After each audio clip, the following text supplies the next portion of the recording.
ಆತ್ಮೀಯ ವೀಕ್ಷಕ ಬಂಧುಗಳೇ, ಇಂದು ಅತ್ಯಂತ ಮಹತ್ವವಾದ ವಿಷಯದ ಬಗ್ಗೆ ನಿಮ್ಮ ಮುಂದೆ ಹಂಚಿಕೊಳ್ತಾ ಇದ್ದೀನಿ. ಜುಲೈ 1 ಪತ್ರಿಕಾ ದಿನಾಚರಣೆ. ಇದರ ಹಿನ್ನೆಲೆ ಮತ್ತು ಇದು ಯಾಕೆ ಪ್ರಾರಂಭ ಆಯಿತು, ವಿಶ್ವದ ಮೊದಲ ಪತ್ರಿಕೆ ಯಾವುದು, ಇದರ ಬಗ್ಗೆ ಚರ್ಚೆ ಮಾಡೋಣ. ಚರ್ಚೆಯ ವಿಷಯವನ್ನು ಸಂಕ್ಷಿಪ್ತವಾಗಿ ಹೇಳ್ತಾ ಇದ್ದೀನಿ. 183ನೇ ಪತ್ರಿಕಾ ದಿನಾಚರಣೆ ಆಚರಣೆ ಆಗ್ತಾ ಇದೆ. ಜುಲೈ 1 ನಮ್ಮ ಕನ್ನಡದ ಮೊಟ್ಟ ಮೊದಲ ಪತ್ರಿಕೆ ಮಂಗಳೂರು ಸಮಾಚಾರ ಪತ್ರಿಕೆ ಪ್ರಕಟವಾಯಿತು. ಅದರ ಸವಿ ನೆನಪಿಗಾಗಿ, ಅದರ ಸಂಸ್ಕರಣೆಗಾಗಿ ಈ ಒಂದು ಪತ್ರಿಕಾ ದಿನಾಚರಣೆಯನ್ನು ನಾವು ರಾಜ್ಯಾದ್ಯಂತ ಆಚರಿಸ್ತಾ ಇದ್ದೀವಿ.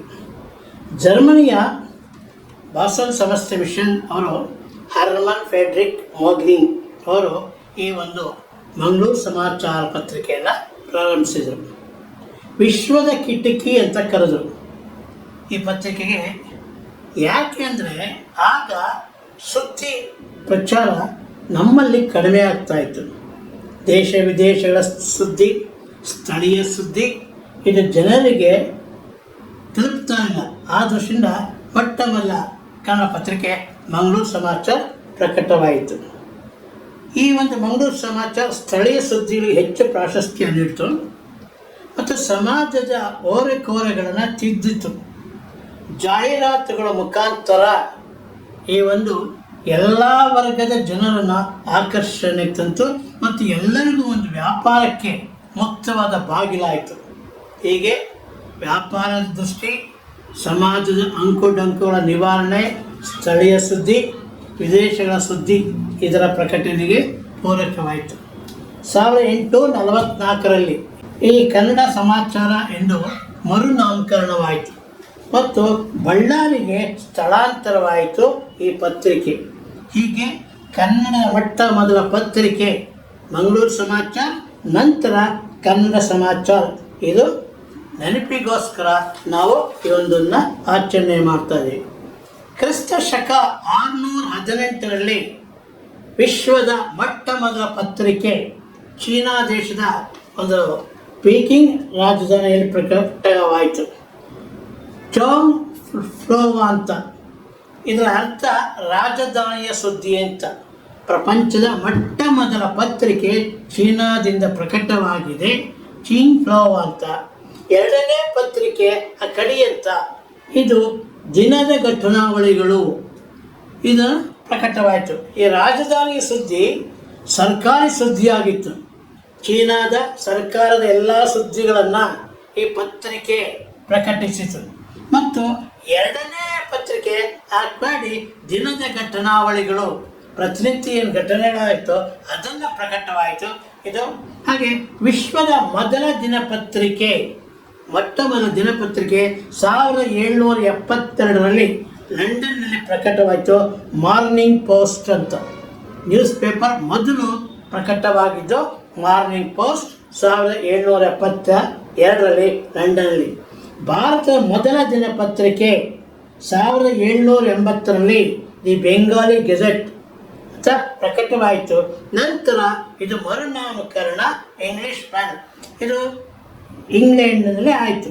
ಇಂಗ್ಲೆಂಡಿನ ಇನ್ನೊಂದು ಪತ್ರಿಕೆ 1660ರಲ್ಲಿ ಪರ್ಫೆಕ್ಟ್ ಡಯಾನ ಅಂತ ಇದು ಪ್ರಕಟವಾಯಿತು. ಹೀಗೆ ಪತ್ರಿಕೆ ಜಗತ್ತಿನ ಒಂದು ಬಂತು. ರಾಜಧಾನಿ ನಮ್ಮ ಭಾರತದ ರಾಷ್ಟ್ರೀಯ ಪತ್ರಿಕೆಗಳ ಪಿತಾಮಹ ರಾಜಾ ರಾಮಮೋಹನ್ ರಾಯ್. ಇವರು ಪತ್ರಿಕೆಗಳಿಗಾಗಿ, ಪತ್ರಿಕಾ ಸ್ವಾತಂತ್ರ್ಯಕ್ಕಾಗಿ ಅನೇಕ ಪತ್ರಿಕೆಗಳ ಸ್ಫೂರ್ತಿಯಾದರು. ಆದ್ದರಿಂದ ಇವರನ್ನು ಪತ್ರಿಕಾ ರಂಗದ ಪಿತಾಮಹ ಅಂತ ಕರೀತಾರೆ. 1821ರಲ್ಲಿ ಪತ್ರಿಕೆ ಪ್ರಕಟ ಮಾಡಿದರು. ಉರ್ದು, ಪಾರ್ಸಿ, ಪರ್ಷಿಯಾ ಪತ್ರಿಕೆ ಪ್ರಕಟವಾಯಿತು. ಮುದ್ರಣ ಯಂತ್ರ 1476ರಲ್ಲಿ, ಈ ಪ್ರಿಂಟಿಂಗ್ ಮಿಷನ್ ಅಂತ ಏನು ಕರೀತಾರೆ, 1476ರಲ್ಲಿ ಇಂಗ್ಲೆಂಡ್ನಲ್ಲಿ ವಿಲಿಯಂ ಕಾಕ್ಸ್ಟೋನ್ ಪ್ರಾರಂಭಿಸಿದರು.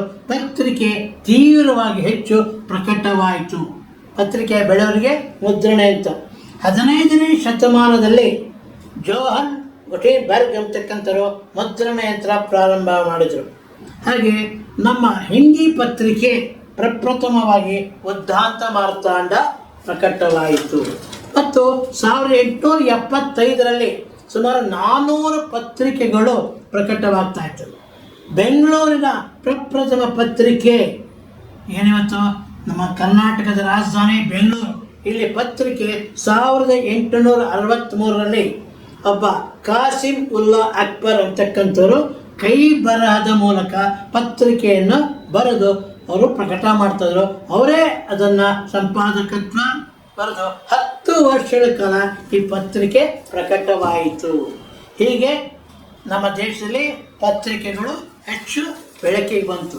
ನಮ್ಮ ದೇಶದ ಅನೇಕ ಕಡೆ ಈ ಒಂದು ಪತ್ರಿಕಾ ರಂಗ ಹೆಸರುವಾಸಿಯಾಗಿದೆ. ಸಾಮಾನ್ಯವಾಗಿ ಈ ಪತ್ರಕರ್ತರು ಮತ್ತು ಪತ್ರಿಕಾ ವಿತರಕರು ನಮ್ಮ ದೇಶದ ಆಸ್ತಿ. ಯಾಕೆಂದರೆ ಯಾವುದೇ ಕ್ಷಣದಲ್ಲಿ ಏನೇ ಘಟನೆಗಳಾಗಿದ್ರೂ ಆ ಘಟನೆಗಳನ್ನು ವಿವರವಾಗಿ ವಿವರಿಸಿ ಈ ನಮ್ಮ ಜನಕ್ಕೆ ಸಮುದಾಯ ಕೊಡ್ತಾರೆ. 24 ಗಂಟೆ ಕೂಡ ತಮ್ಮ ಸೇವೆಗಾಗಿ ಮುಡಿಪಾಗಿಟ್ಟಿರ್ತಾರೆ. ರಾಷ್ಟ್ರ ರಕ್ಷಕ ಅಂದರೆ ಒಬ್ಬ ಸಿಪಾಯಿ ಆದರೆ ಮತ್ತೊಬ್ಬ ಪತ್ರಕರ್ತರು. ಯಾವುದೇ ಘಟನೆ ಇರಲಿ, ಚಳಿ ಇರಲಿ, ಮಳೆ ಇರಲಿ, ಏನೇ ಇದ್ರೂ ಕೂಡ, ಅನಾರೋಗ್ಯವಾಗಿದ್ರೂ ಕೂಡ ಸುದ್ದಿಯನ್ನು ಪ್ರಕಟ ಮಾಡಿ ಮನೆ ತಲುಪಿಸ್ತಾರೆ. ಅದರಿಂದ ಈ ಪತ್ರಕರ್ತರು, ಪತ್ರಿಕಾ ವಿತರಕರು ರಾಷ್ಟ್ರ ರಕ್ಷಕರು ಅಂತ ಕರೀಬೋದು. ಸಿಪಾಯಿಗಳು ಮತ್ತು ರೈತರು ರಾಷ್ಟ್ರದ ರಕ್ಷಕರಾದರೆ ಮತ್ತೊಂದು ಹುದ್ದೆಗೆ ನಮ್ಮ ಪತ್ರಿಕಾ ರಂಗ. ಈ ಪತ್ರಿಕಾ ರಂಗ ಸರ್ಕಾರದ ಪ್ರಜಾಪ್ರಭುತ್ವದಲ್ಲಿ 4ನೇ ಸ್ತಂಭವಾಗ್ತದೆ. ಕಾರ್ಯಾಂಗ, ಶಾಸಕಾಂಗ, ನ್ಯಾಯಾಂಗ ಈ 3ರನ್ನು ಎಚ್ಚರಿಕೆಯಿಂದ ನಡೆಯಲು ಈ ಪತ್ರಿಕಾ ರಂಗ ಅವಶ್ಯಕವಾಗಿದೆ.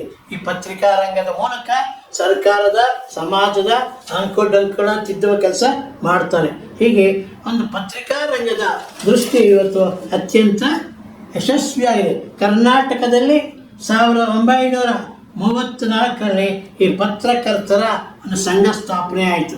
ಅಂದಿನಿಂದ ಇಂದಿನವರೆಗೆ ಈ ಪತ್ರಕರ್ತರ ಹಿತಕ್ಕಾಗಿ ಈ ಸಂಘ ದುಡಿಯುತ್ತದೆ. ರಾಜ್ಯದ ಏಕೈಕ ಸಂಘ ಮತ್ತು ಇದರ ಕಾರ್ಯಚಟುವಟಿಕೆ ತುಂಬ ಚೆನ್ನಾಗಿ 22 ವಾರ್ಷಿಕ ಪ್ರಶಸ್ತಿಗಳನ್ನು ಈ ಸಂಘ ನೀಡುತ್ತೆ. 20 ದತ್ತಿ ನಿಧಿಗಳಿದೆ. ಈ ದತ್ತಿ ನಿಧಿಗಳ ಪ್ರಕಾರ ಯಾರು ಉತ್ತಮ ಸೇವೆ ಸಲ್ಲಿಸಿದ್ದಾರೆ ಪತ್ರಿಕಾ ರಂಗಕ್ಕೆ ಅಂಥವರಿಗೆ ಈ ದತ್ತಿ ನಿಧಿ ಮತ್ತು ವಾರ್ಷಿಕ ಪ್ರಶಸ್ತಿ ನೀಡ್ತಾರೆ. ಮತ್ತು ಕರ್ನಾಟಕ ರಾಜ್ಯದ ಮಾಧ್ಯಮ ಅಕಾಡೆಮಿ ಕೂಡ ಪತ್ರಕರ್ತರಿಗಾಗಿ ತರಬೇತಿ, ಸ್ಕಾಲರ್ಶಿಪ್ ಇರ್ತಕ್ಕಂಥದ್ದು, ಕಾರ್ಯಾಗಾರಗಳು, ಸಂವಾದ ಕಾರ್ಯಕ್ರಮಗಳು, ಪ್ರಶಸ್ತಿಗಳು ನೀಡ್ತಾ ಇದ್ದಾರೆ. ವಾರ್ತಾ ಇಲಾಖೆ ಕೂಡ ಈ ವಾರ್ಷಿಕ ಪ್ರಶಸ್ತಿ ನೀಡುವ ಮೂಲಕ ಪತ್ರಕರ್ತರಿಗೆ ಉತ್ತೇಜನ ಕೊಡ್ತಾ ಇದ್ದಾರೆ. ಮತ್ತು ಪತ್ರಕರ್ತರಿಗೆ ಸೌಲಭ್ಯಗಳು ಸಹ ಇದೆ. ವಾರ್ಷಿಕ ಪಿಂಚಣಿ, ಮಾಸಿಕ ಪಿಂಚಣಿ ಇದೆ, ಆರೋಗ್ಯ ಸಂಜೀವನಿ ಇದೆ, ಉಚಿತ ಬಸ್ ಪ್ರಯಾಣ ಇದೆ, ಹಲವಾರು ಸೌಲಭ್ಯಗಳು ಪತ್ರಕರ್ತರಿಗೂ ಸಹ ಇದೆ. ಆದರೆ ಇದರ ಪಡೆಯಲು ಬಸ್ ಉಚಿತ ಸೇವೆ ಇದೆ. ಕಠಿಣ ನಿಯಮಗಳಿದೆ. ಈ ನಿಯಮಗಳಿಂದ ಎಲ್ಲರಿಗೂ ಸಾಧ್ಯವಾಗ್ತಲ್ಲ. ಆದ್ದರಿಂದ ವಾರ್ತಾ ಇಲಾಖೆಯು ನಿಯಮಗಳನ್ನು ಸಡಿಲಗೊಳಿಸಿ ಈಗಾಗಲೇ ಎಲ್ಲ ಪತ್ರಕರ್ತರಿಗೆ ಸರ್ಕಾರದ ಸವಲತ್ತುಗಳು ನೀಡುವ ಹಾಗೆ ಕಾರ್ಯಕ್ರಮವನ್ನು ಹಮ್ಮಿಕೋಬೇಕು. ಮತ್ತು ಅದಕ್ಕೆ ಬೇಕಾದ ಒಂದು ಸಲಹೆ ಮಾರ್ಗಗಳನ್ನು ಕಂಡುಹಿಡ್ಕೋಬೇಕಾಗೈತೆ. ಸಾಮಾನ್ಯವಾಗಿ ನಮ್ಮ ದೇಶದಲ್ಲಿ ಕೂಡ ಭಾರತ ಸ್ವತಂತ್ರ ಹೋರಾಟಗಾರರು ಪತ್ರಿಕೆಗಳನ್ನೇ ಪ್ರಾರಂಭ ಮಾಡಿದರು. ದಾದಾಬಾಯಿ ನವರೋಜಿ ಇವರು ಸುಮಾರು 5 ಪತ್ರಿಕೆಗಳನ್ನು ಪ್ರಾರಂಭ ಮಾಡಿದ್ದಾರೆ, ಸ್ವತಂತ್ರ ಹೋರಾಟಗಾರರು. ಮತ್ತು ಮದನ ಮೋಹನ ಮಾಳವೀಯ ಕಾಂಗ್ರೆಸ್ ಪಕ್ಷದ ಅಧ್ಯಕ್ಷರಾಗಿದ್ದರು. ಇವರು ಕೂಡ 2 ಪತ್ರಿಕೆಗಳನ್ನು ಪ್ರಾರಂಭ ಮಾಡಿದ್ದಾರೆ. ಡಾಕ್ಟರ್ BR ಅಂಬೇಡ್ಕರ್ ಸಂವಿಧಾನ ಶಿಲ್ಪಿ, ಇವರು ಕೂಡ 4 ಪತ್ರಿಕೆಗಳನ್ನು ಪ್ರಾರಂಭ ಮಾಡಿ ಜನಜಾಗೃತಿಯನ್ನು ಮಾಡಿದ್ದಾರೆ. ಶ್ರೀಮತಿ ಮೇಡಮ್ ಕಾಮ ಇವರು ಕೂಡ ಒಂದು ಪತ್ರಿಕೆ, ಒಂದೇ ಮಾತನ ಪತ್ರಿಕೆ ಮಾಡಿದ್ದಾರೆ. ಹಾಗೆ ಬಂಗಾಳದ ಕವಿ ಅನೇಕರು, ಭಗತ್ ಸಿಂಗ್ ಅವರು ಕೂಡ ನೇತಾಜಿ ಸುಭಾಷ್ ಚಂದ್ರ ಬೋಸ್ ಆಜಾದ್ ಹಿಂದ್ ವಾರಪತ್ರಿಕೆ ಪ್ರಾರಂಭ ಮಾಡಿದ್ದಾರೆ. ಮತ್ತು ಸುರೇಂದ್ರನಾಥ ಬ್ಯಾನರ್ಜಿ ಈ ಬಂಗಾಳ ಪತ್ರಿಕೆಯನ್ನು ಪ್ರಾರಂಭ ಮಾಡಿದ್ದಾರೆ.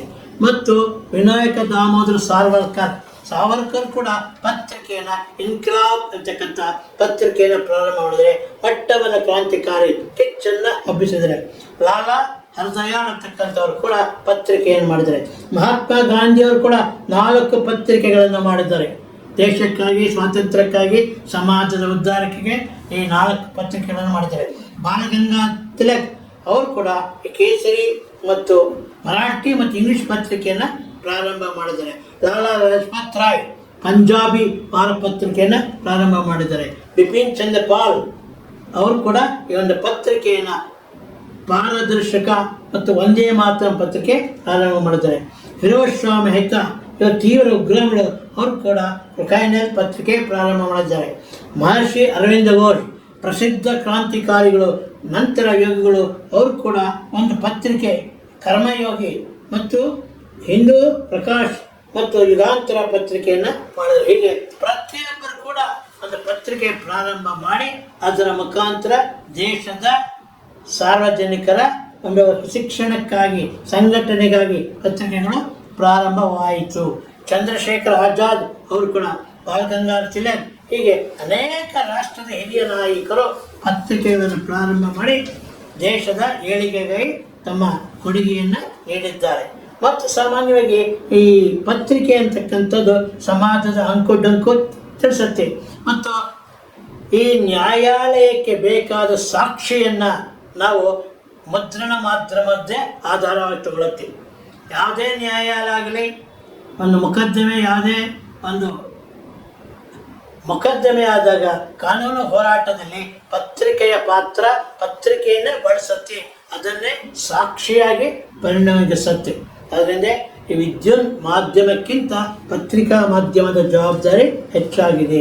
ಆದ್ದರಿಂದ ಈ ಜುಲೈ 1 ಪತ್ರಿಕಾ ದಿನಾಚರಣೆ ಕನ್ನಡದ ಪತ್ರಿಕೆ ಪ್ರಾರಂಭವಾದ ಕಾರಣದಿಂದ ಮಾಡ್ತಾ ಇದ್ವಿ. ಈ ಒಂದು ಪತ್ರಿಕೆಗಳು ಸಮಾಜಕ್ಕೆ ಪ್ರತಿಯೊಂದು ಮಾಹಿತಿಯನ್ನು ಕಾಲಕ್ಕೆ ನೀಡುತ್ತೆ ಮತ್ತು ಅನೇಕ ಸೌಲಭ್ಯಗಳು ಕೂಡ ಇವತ್ತು ನಮ್ಗೆ ಸಿಗತ್ತೆ. ಅನೇಕ ಜನ ಮಿತ್ರರು ಮಾತಾಡ್ತಾರೆ, ನಮಗೆ ಯಾವುದೇ ಜಾಹೀರಾತು ಕೊಡ್ತಾ ಇಲ್ಲ, ನಮ್ಮ ಪತ್ರಿಕೆ ಪ್ರಾರಂಭ ಮಾಡಿದ್ದೀವಿ ಅಂತ.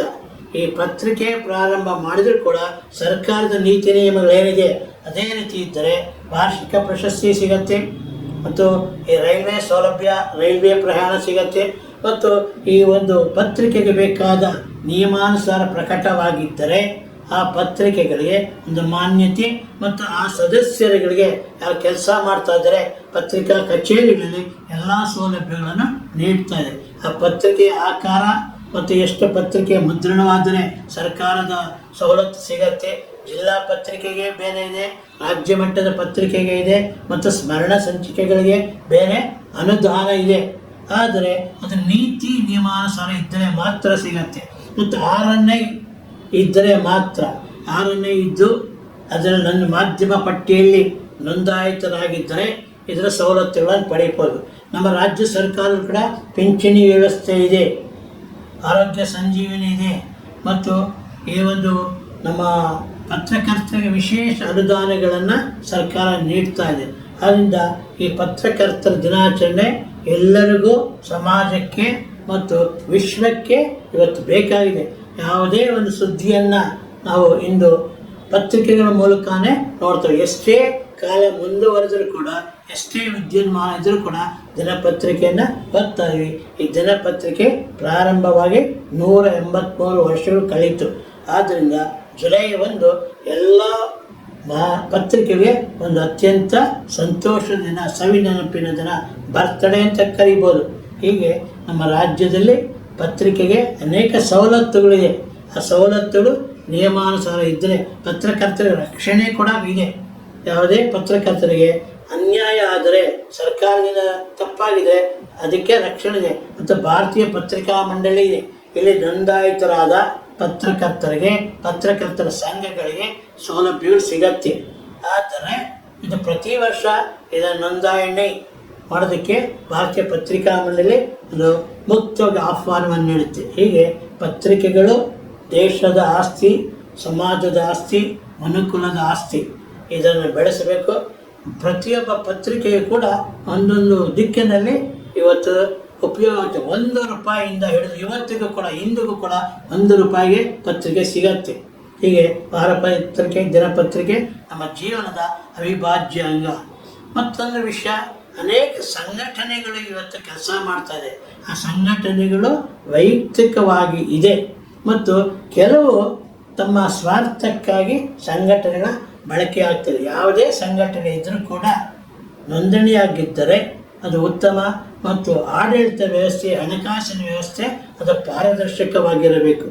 ಒಂದು ಉದಾಹರಣೆ ಹೇಳಕ್ಕೆ ಇಚ್ಛೆ ಪಡ್ತೀನಿ. ಕನ್ನಡದ ಏಕೈಕ ಪ್ರಾತಿನಿಧಿಕ ಸಂಸ್ಥೆ ಕನ್ನಡ ಸಾಹಿತ್ಯ ಪರಿಷತ್, ಅದರ ಅಧ್ಯಕ್ಷರಾದ ಮಹೇಶ್ ಜೋಶಿಯವರು ಆಡಳಿತದಲ್ಲಿ ಭ್ರಷ್ಟಾಚಾರ ಮತ್ತು ದುರಾಡಳಿತದಿಂದಾಗಿ ಅವರೇ ಇವತ್ತು ಅವರ ಸದಸ್ಯತ್ವೇ ರದ್ದಾಗಿದೆ. ಕನ್ನಡ ಸಾಹಿತ್ಯ ಪರಿಷತ್ ಅಧ್ಯಕ್ಷ ಆಗಿದ್ದರು, ಆದರೆ ಅವರ ಸದಸ್ಯತ್ವೇ ಸರ್ಕಾರ ರದ್ದು ಮಾಡಿದೆ. ಆದ್ದರಿಂದ ಪ್ರತಿಯೊಂದು ಸಂಘಟನೆಗೂ ಪಾರದರ್ಶಕವಾಗಿರಬೇಕು, ಸಮಾಜ ಸೇವೆಯಾಗಿರಬೇಕು ಮತ್ತು ನಿಸ್ವಾರ್ಥದಿಂದ ಸಂಘಟನೆಗಳು ತೊಡಗಿಸ್ಕೋಬೇಕು. ಯಾವುದೇ ಕಾರ್ಯಕ್ರಮ ಆದರೂ ಕೂಡ ಅದರ ಮಾಹಿತಿಯನ್ನು, ಖರ್ಚು ವೆಚ್ಚಗಳ ಮಾಹಿತಿಯನ್ನು ನೀಡಬೇಕಾಗಿದೆ. ಪ್ರತಿಯೊಬ್ಬ ಪತ್ರಕರ್ತರಿಗೆ ಈ ಪತ್ರಿಕಾ ದಿನಾಚರಣೆ ಶುಭಾಶಯಗಳು. ಪರಸ್ಪರ ಪತ್ರಿಕೆಗಳು ಒಂದು ದೇಶದ ಆಸ್ತಿ. ಸುಮಾರು ಈ ಒಂದು ಪತ್ರಕರ್ತರಿಗಾಗಿ ಒಂದು ಪುಸ್ತಕ ಪ್ರಕಟವಾಗಿದೆ, ಪತ್ರಕರ್ತರ ಕೈಪಿಡಿ ಅಂತ. ಈ ಕೈಪಿಡಿಯಲ್ಲಿ ಮೊದಲನೇ ಪತ್ರಿಕೆ, ಇದುವರೆಗೆ ಎಷ್ಟು ಕನ್ನಡ ಪತ್ರಿಕೆಗಳು ಪ್ರಕಟವಾಗಿದೆ, ಆ ಪತ್ರಿಕೆಗಳ ವಿಳಾಸಗಳು ಮತ್ತು ಎಷ್ಟು ಮುದ್ರಣ ಮಾಧ್ಯಮಗಳಿದೆ, ಸರ್ಕಾರದ ಸವಲತ್ತು ಹೇಗಿತ್ತೆ ಮತ್ತು ಪತ್ರಿಕಾರಂಗದ ಸಮಸ್ತ ಮಾಹಿತಿ ಬೇಕಾದಲ್ಲಿ ಪತ್ರಕರ್ತರ ಕೈಪಿಡಿ ಇದರಲ್ಲಿ ಸಿಗುತ್ತದೆ. ಆದ್ದರಿಂದ ಈ ಒಂದು ಪತ್ರಕರ್ತರ ಬಗ್ಗೆ ಒಂದು ವಿದ್ಯಾರ್ಥಿಗಳಿರ್ಬೋದು, ಸಂಶೋಧಕರಿರ್ಬೋದು, ಅಂಥವ್ರಿಗೆ ಇದು ಅನುಕೂಲವಾಗುತ್ತೆ. ಅನೇಕ ಜನ ಇವತ್ತು ಮಾಧ್ಯಮಗಳು ಪತ್ರಕಾರಂಗಕ್ಕೆ ಬರ್ತಾ ಇದ್ದಾರೆ. ಹೊಸ ಹೊಸ ರೀತಿ ಪತ್ರಿಕೆಗಳಾಗ್ತದೆ, ಡಿಜಿಟಲ್ ಮುಖಾಂತರ ಆಗ್ತಾಯಿದೆ, ಹೀಗೆಲ್ಲ ವಾಟ್ಸಪ್ ಮುಖಾಂತರ ಹೆಚ್ಚು ಜನಪ್ರಿಯ ಆಗ್ತಾಯಿದೆ. ಆದ್ದರಿಂದ ಪ್ರತಿಯೊಬ್ಬರು ಕೂಡ ಪತ್ರಕರ್ತರನ್ನು, ಪತ್ರಿಕಾ ವಿತರಕರನ್ನು ಗೌರವಿಸಬೇಕು. ಎಲ್ಲರಿಗೂ ಹಾರ್ದಿಕ ಶುಭಾಶಯಗಳು ಮತ್ತು ಹೃತ್ಪೂರ್ವಕ ಧನ್ಯವಾದಗಳನ್ನು ಕೂಡ ಅರ್ಪಿಸಬೇಕು. ಈ ದಿನ ನಮಗೆ ಅತ್ಯಂತ ಪವಿತ್ರವಾದವು. ಹಾಗೆ ಜುಲೈ 1 ನಮ್ಮ ಡಾಕ್ಟರ್ಸ್ ಡೇ ಅಂತ ಮಾಡ್ತಾರೆ, ವೈದ್ಯರ ದಿನಾಚರಣೆ. BC ರಾಯ್ ಅವರ ಜ್ಞಾಪಕಾರ್ಥವಾಗಿ ಜುಲೈ 1 ಎಲ್ಲರಿಗೂ ಕೂಡ ಅತ್ಯಂತ ಸಂತೋಷಕರವಾದ ಮಾಧ್ಯಮ ಮಿತ್ರರಿಗೆ ಒಂದು ಸಂಭ್ರಮದ ದಿನ ಅಂತ ಹೇಳುತ್ತಾ ಈ ಕಾರ್ಯಕ್ರಮವನ್ನು ಮುಗಿಸ್ತಾ ಇದ್ದೇನೆ. ಇಂತಿ ನಿಮ್ಮ ಯಲಹಂಕದ KS ಸುಜಕ್ಕವ. ವಂದನೆಗಳು.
ವಿಕೆ ಡಿಜಿಟಲ್ ನ್ಯೂಸ್ ಯೂಟ್ಯೂಬ್ ಚಾನಲ್ ಅನ್ನು ಲೈಕ್ ಮಾಡಿ, ಸಬ್ಸ್ಕ್ರೈಬ್ ಮಾಡಿ ಮತ್ತು ಹೆಚ್ಚಿನ ಜನರಿಗೆ ಶೇರ್ ಮಾಡಿ.